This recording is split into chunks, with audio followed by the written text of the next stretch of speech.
Hello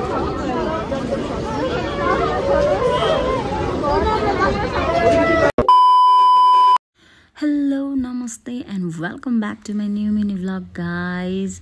आज पनि म हजुरहरूको माझ न्यू मिनी भ्लग लिएर उपस्थित भइसकेको छु। आई होप हजुरहरूले मलाई हेरेर सपोर्ट गर्नुहुनेछ। हामी चाहिँ एयरपोर्ट जानको लागि रेडी भइरहेको अवस्था है। यहाँ चाहिँ लगेज प्याकिङ भइरहेको छ हैन। एकदमै धेरै नै सामान भएको भएर है जिपर लाउनै नमिलेर यहाँनिर चाहिँ चढी चढी उफ्री उफ्री 3-4 जना मिलेर यहाँ जिपर लाउने कोसिस भइरहेको छ। अनि मेरो छोरा झन् चकचक चकचक गरिरहेको छ नि त के गरेको होला अनि उसलाई चाहिँ रमाइलो फिल भइरहेछ। यहाँ चाहिँ बहिनीको अन्तिम बिदाई कार्यक्रम हुँदैछ किनभने बहिनी र ज्वाइँ चाहिँ युएसए जाँदै हुनुहुन्छ अनि एयरपोर्टमा जाने टाइम पनि भइसकेको छ। त्यही भएर हामी चाहिँ टिका लगाइदिएर दही खुवाइदिँदैछौँ। कतै टाढाको यात्रा गर्दाखेरि चाहिँ गुलियो चिज मिठाई अथवा दही खुवाउँदाखेरि चाहिँ एकदमै शुभ साबित हुन्छ अरे भन्ने मान्यता छ हैन। माहौल चाहिँ एकदमै भावुक थियो, सबैजना रोइरहेको थियो, सबैको आँखामा आँसु थियो।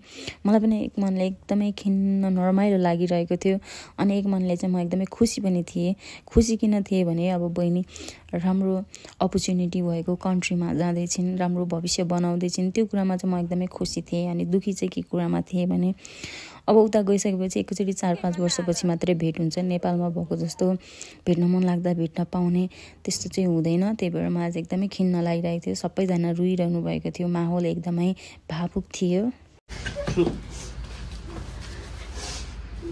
नराम्रो भन्यो भने पनि नरिसाउनु, केही पनि नभन्नु।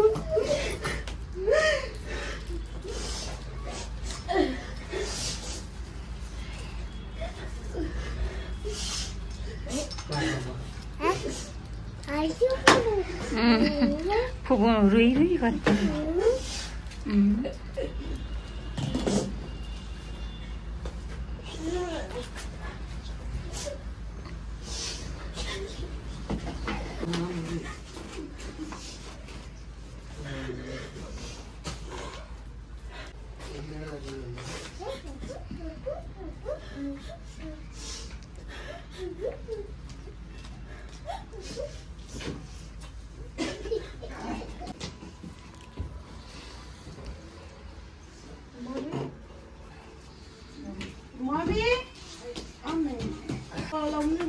धेरै चकचक नगर छोरा।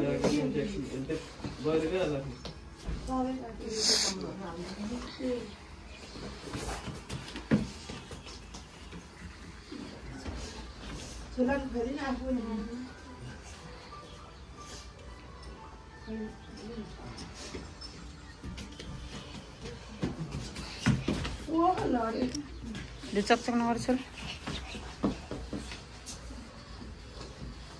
अब चाहिँ हामी एयरपोर्टको लागि निस्किँदैछौँ। साथीहरू एयरपोर्ट जान चाहिँ ढिला भइसकेको थियो। सो मन डह्रो गरेर हामी चाहिँ बहिनीहरूलाई बिदाई गर्नको लागि घरबाट एयरपोर्ट जाँदैछौँ।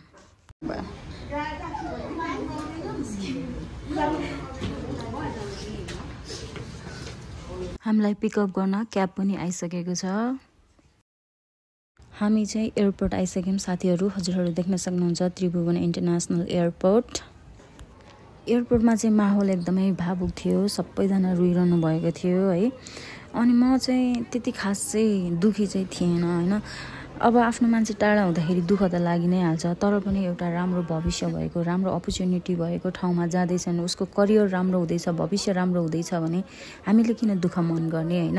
म चाहिँ त्यो कुरामा एकदमै खुसी थिएँ। अनि हुँदा अब बहिनीहरूको भित्र एन्ट्री गर्ने टाइम पनि भएछ, बहिनीहरू भित्र जानुभयो। सो मैले चाहिँ लास्ट बाई गरेर आफ्नो घरतिर फर्केँ।